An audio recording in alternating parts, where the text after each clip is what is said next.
Hello, welcome everyone. This is Chazwa here with part one of our Twine endurance tutorials. Today we're going to be talking about loadouts. So first off, if you're doing solo, you're going to probably want to run this loadout. There are some variants that you may be able to look up online. Our main is going to be Machinist Harper, Tough Traps. This is going to just add that 52% trap durability right to the top of whatever your current trap durability is. Hopefully, yours is high enough that you can run a whole run without replacing too many traps. Supercharged traps means everything the base will touch is going to give you additional damage. Frozen Castle for some snare. Electrified Floors for a little bit of extra ticket damage. It's not a whole lot, but it helps. Mega Base lets you reach further. Lofty Architecture is going to give you 28% building health. This is going to assist in routing your husks down your tunnels the way you want them routed, as well as making your buildings last longer. Power Modulation is going to let your base heal. This is going to help on several different waves, namely the Tornado Wave and the Space Rocks waves. You're going to run your banner so you can always spawn at the amp you need to spawn at, and a teleporter to be able to clear propane. If you're in a group and somebody is already running this build, you may be asked to run one of two other builds. First build you may be asked to run is a Sub-Zero Zenith build. Icy shots to freeze takers and smashers that get inside of the base. You'll be running Blast from the Past to increase your health, Saurian Hide to increase your armor, Saurian Might to get an extra boost of damage off of your health on things like the UFO or any takers you may be trying to kill. Quick Scope to increase your sniper damage. This is going to improve your damage against the UFO, which is really the only place that your sniper damage matters. Pull to the Touch. This is going to improve your damage against anything you've frozen in case you're finishing off a taker or a smasher. Saurian Focus will just give you more energy to help clear propanes and stab at mini bosses. I prefer that you run Banner and Adrenaline Rush. Banner to help ensure that we are spawning at the right base, and Adrenaline Rush will give you the ability to res a teammate on the fly if you need to. Alternatively, we do use a third support type, or a second support type, I should say. Saurian Focus is going to give you essentially infinite energy with the spear, and give you a lot of energy with the whirlwind scythe so that you can clear propanes quickly. This is your mini boss handler if you're filling this role. Some people don't use this one, they just use 3 Zeniths. I like to use 2 Zeniths and 1 Fossil Southie. Blast from the Past again for extra health. You're benefiting from this health because you don't care about your shield. Saurian Might is going to give you an extra boost of damage on that bullet against that UFO. Saurian Hide is going to give you extra armor for the mini boss. Bomb Suit, extra armor for the mini boss as well. Quick Scope gives you extra damage against that UFO. And Phase Forward will let you jump forward and move quickly, so get you into your tunnels and out of your tunnels a lot faster. And again, we are running Banner and Adrenaline Rush. I don't like to use slow fields in my runs. Some people do. If you're asked to use slow field, you'll be replacing Adrenaline Rush with slow field. I find that slow field clogs tunnels and causes propanes to blow up more often than I would want them to. It also affects Damage Pulse Boss's ability to destroy your tunnels on the way in. Weapon-wise, we use several main weapons throughout the course of the run. This is a personal preference. Neon Sniper, almost everyone who runs solo will use it. This is to scope out sneaky boys that are breaking walls where they shouldn't be, punching where they shouldn't be, walking where they shouldn't be. The build doesn't matter, although if you want to, you can put a good build together, treat it like a regular sniper, but you're really just pulling aggro with it and getting them off your walls, so the build doesn't matter as much. whatever build you have it in right now is perfectly fine. The Obliterator. I run a triple Obliterator. Alternatively, you can run a Yeoman, but I would recommend looking up Yeoman builds for the UFO wave. For me, I find the triple Obliterator is just more reliable. We're running 30% damage, 40%, 2% fire rate, physical element with 44 damage, 75% magazine size, and 30% damage. And you're just going to triple tap your Obliterators. So you're going to be switching between weapons. 1, 2, 3, 1, 2, 3. As you get a shot off, the second you get a shot off, you got to time it so you are getting that damage marker, but you can kill the UFO solo no problem with triple Obliterator. Anytime you're not running triple Obliterator, you're probably going to be running this loadout. Sniper rifle for sneaky peekies. You're going to be running a Santa's Little Helper, 75% reload speed, 60% impact, energy damage with 20%, critical rating. So you are just trying to impact smashers. So we don't care about the actual damage of Santa's Helper, we care about it having high impact, high reload speed, and high crit, because impact has the ability to crit. You can impact and you can crit. So this guy will knock a smasher around if you need to. Generally, you want to let your floor launchers do the work, or whatever your delay preference is. And then if you have a leak, then you use this to control him or knock him into the lava.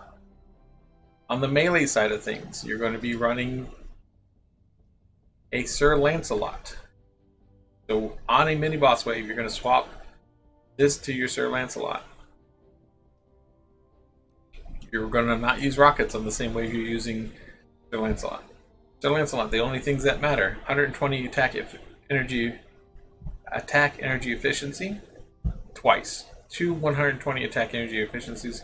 This is going to give you the most stabs at the mini boss, and double armor, 40 armor and 40 armor.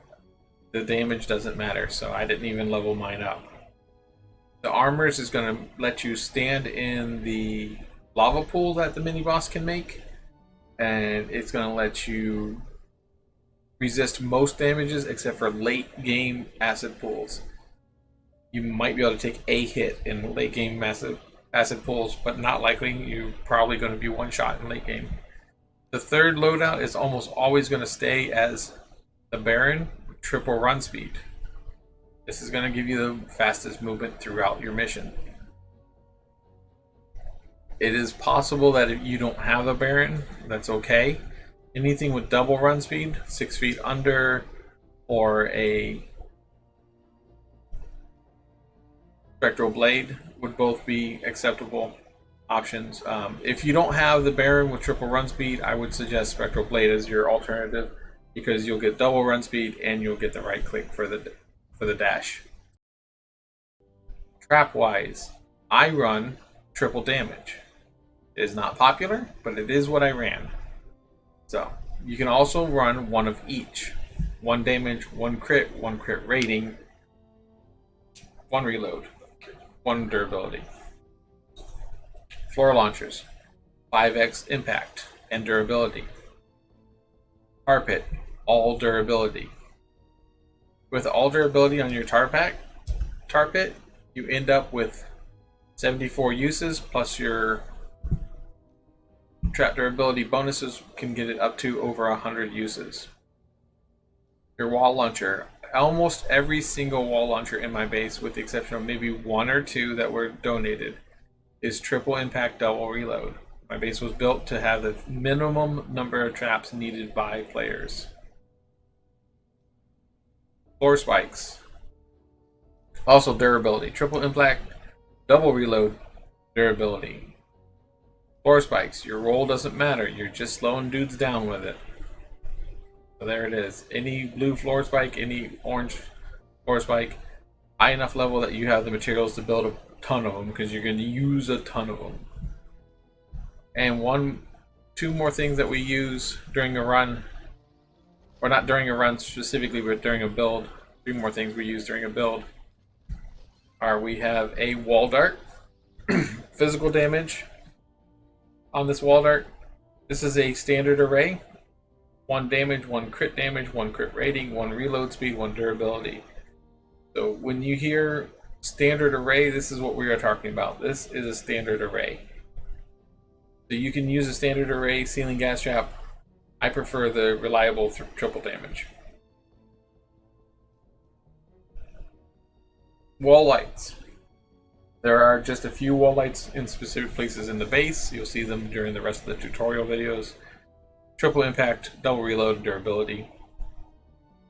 And broadsides. Full damage,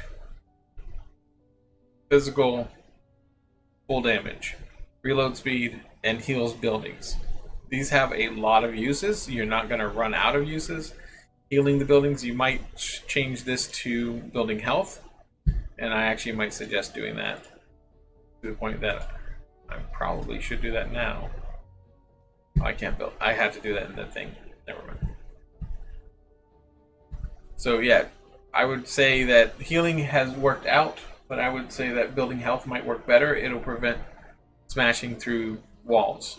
I don't want to run through my whole base, and this video is about what I used, not what I'm going to be using.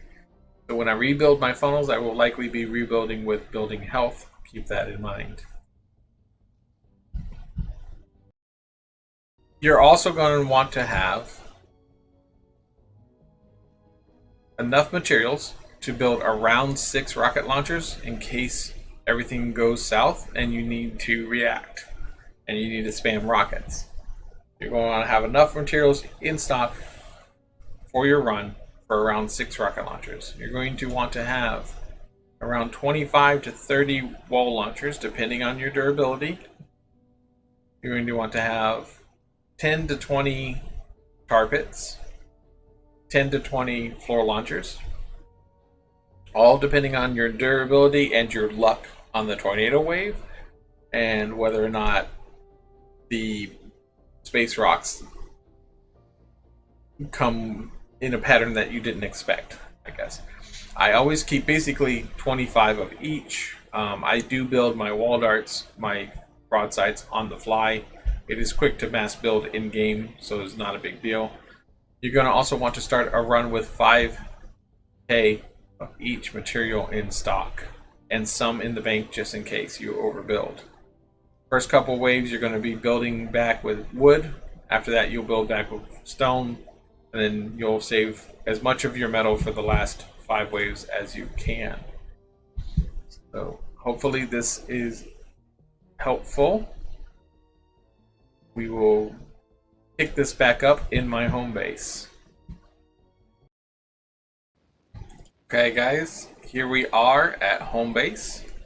We have our basic array, our basic loadout, like I said previously in the video, neon sniper rifle, and its little helper, and the steam hammer. Steam hammer is for movement. So we're not covering amps just yet. We're still in the basics, fundamentals. So here we're going to cover movement and banners and things like that. So you're going to want to use this hammer to move around as often as possible. And I have a few jump pads set up, and you're going to jump buffer if you use the jump pad. I call it a jump buffer. I'm not sure what most people call it, but it is timing your jump to hit right at the same time you hit the jump pad. So if we use this jump pad as an example, we're going to jump by just W keying the jump pad. If we just W key the jump pad, we land here. Correct? Danger, right? If we run to the jump pad, land here. Just past danger. To danger 2. Double danger. Dun dun dun. If we jump buffer, let me see if I can get this right. We get a little bit more height. I didn't do it right. It does take some practice.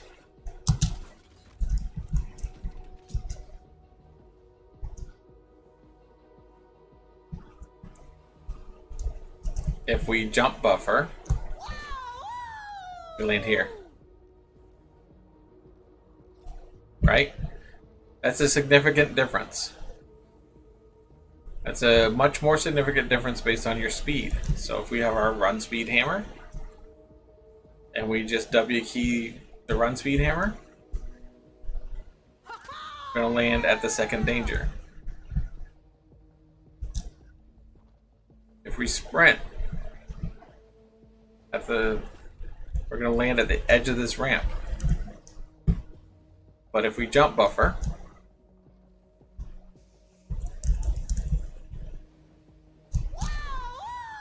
we're going to land past this rock. So you can see the significant difference in distance. That's going to matter for getting up and down things. Another thing I want you to guys consider learning is never cross aggro. So this is your spawn. Monsters are coming from that direction. You're on this amplifier. You've been over here cleaning propanes out of this section. And you need to go over to F or I or even to E. If you come out of here and you run this way, you go up this ramp to go over to any of these other amplifiers, you're crossing aggro on this amplifier. Never cross aggro. What you're going to do is you're going to pull all the monsters towards your body. We commonly refer to this as body aggro. Any assassin type monsters, little guys, blasters, gas lobbers, pistol boys, all those guys are going to come after you, right? They'll punch through those walls, and then your flingers can get in and kill the base. So you're never going to cross aggro. So let's say again you're at this base and you need to go to one of those bases, which we can't see on the minimap at the moment. Rather than come out here and try to go up that way, you need to go out the back of this base, away from the aggro. You don't always run away from the aggro. That's crossing the aggro. You're going to keep going away from the aggro, and then you're going to come up.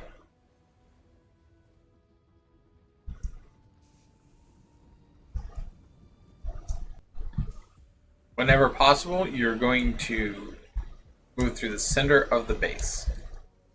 So for instance, if you are on C, right, and you need to get to bridge, I, or you need to get to F. You won't need to get to F in this scenario. But if you are on C and you need to get to E, or you need to get to I, and your spawn is down here for G, out there, you're not going to cross that aggro on G,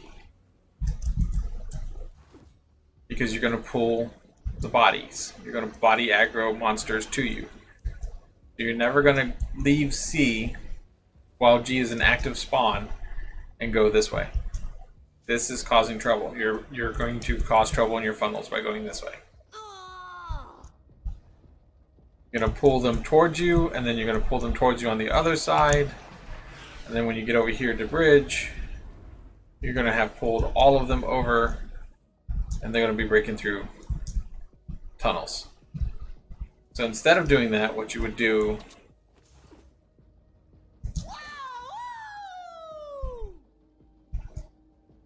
is this. Let me get back to C real quick.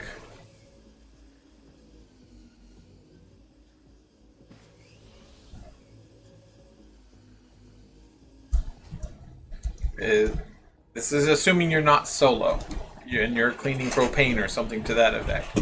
If you're leaving C, A, you wouldn't be leaving from here, you'd be leaving from here. So let's start with that. But let's not worry about that right now. If you're leaving C and that is your active amp right there, you're going to turn around, you're going to go up here. You're going to go all the way up to home base. And then you're going to use whatever mobility you have to jump over this way, and then you can go over to bridge. You're either going to go this way to bridge, or you're going to go up over there to devil and then down to bridge, but you're never going to cross that aggro. This is what I mean by moving through the center of the base. Any chance you can, you're going to move through the center of the base. Depending on how the person's base is built, you may need a moment to figure out things like jumping off of this ramp to get over this wall. Or you may need to come up this ramp to get to, D or home base or C. You do need to take a moment and watch the person you're helping move around their base, or, better yet, the whole point of these videos, build your own base and learn how to move within it. But either way, you should be able to get anywhere using these vents. Right there. Those vents right there. You can get just about anywhere in the base using vents. And I use a total of 1, 2, 3, 5 total launch pads, and these launch pads are just in case of a specific wave. So that should cover movement for you guys. You're going to always move around the core, through the center of the base. You're never going to cross aggro. And if you're on a base and you need to leave it, let's say you're on Devil here and it's on North. So this would be Devil North right up there. Say your spawn is up north and you need to go take care of a base. You're going to run away from the spawn, always away from the spawn, and then you're going to move through the base. You can jump over that wall there, but there's also one of the vents I was telling you about right down here. And you're going to just pop up this vent and go where you need to go, right across bridge. And you just got to figure out how your movement works. Take some time in your home base and practice moving around. Don't put any launch pads down yet. Find out where you really actually need launch pads. So this is one of the places where jump buffering I mentioned earlier is going to matter. If you get the jump buffer here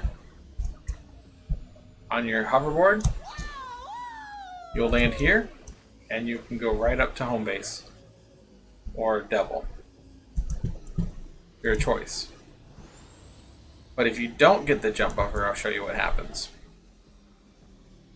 And this is why taking a moment and learning jump buffer will help you immensely in your run. If you don't get a jump buffer on this pad, you're just going to hit that wall. That little bit of a difference makes the difference between being down and out for 7 seconds, then respawning, and then getting where you need to go. So it's going to make a 10-second difference in your run. And if you're leaving that amp because it's over and you need to get to D because it's a 2 mini boss wave, that 10 seconds is going to matter. The other thing, and we'll go over specific ones, but where you stand matters as far as body aggro, things like that, and how your base is built. Those all things matter. That's not part of fundamentals. We're going to work on those later. The other thing is to be proactive. Learn the list. There's going to be a list posted down below of spawn locations. Learn the list. If you're on wave 3, or you're on wave 2 or wave 1, for instance, wave 2 is going to always be amplifier C. Wave 3 is always on Devil, amplifier E for me. So if wave 2 is clean and you've got 5 seconds left or 10 seconds left and you know that nothing is getting in, you can just leave amplifier C, come right this way, up this hill, take this jump, go right to Devil, because you know your next one's at Devil. Now you're here early and you can place your base when you need to. You know that this one on wave 3 will lead to Beach on wave 4, which you'll see in the distance is amplifier D. So if wave 3 is Devil North or Devil West, when it gets down to less than 30 seconds and you know that nothing is getting in the base, you can just come right here, right up this ramp, and head over to the next zone. So learn your waves.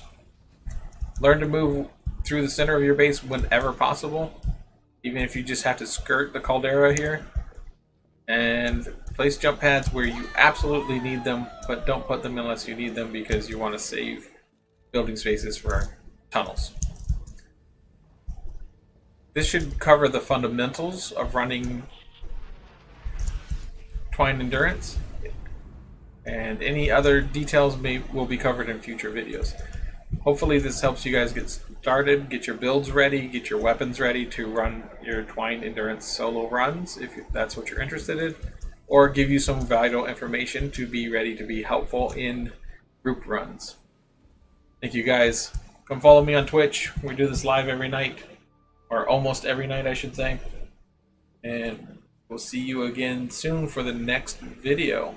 Have a great one. Bye-bye.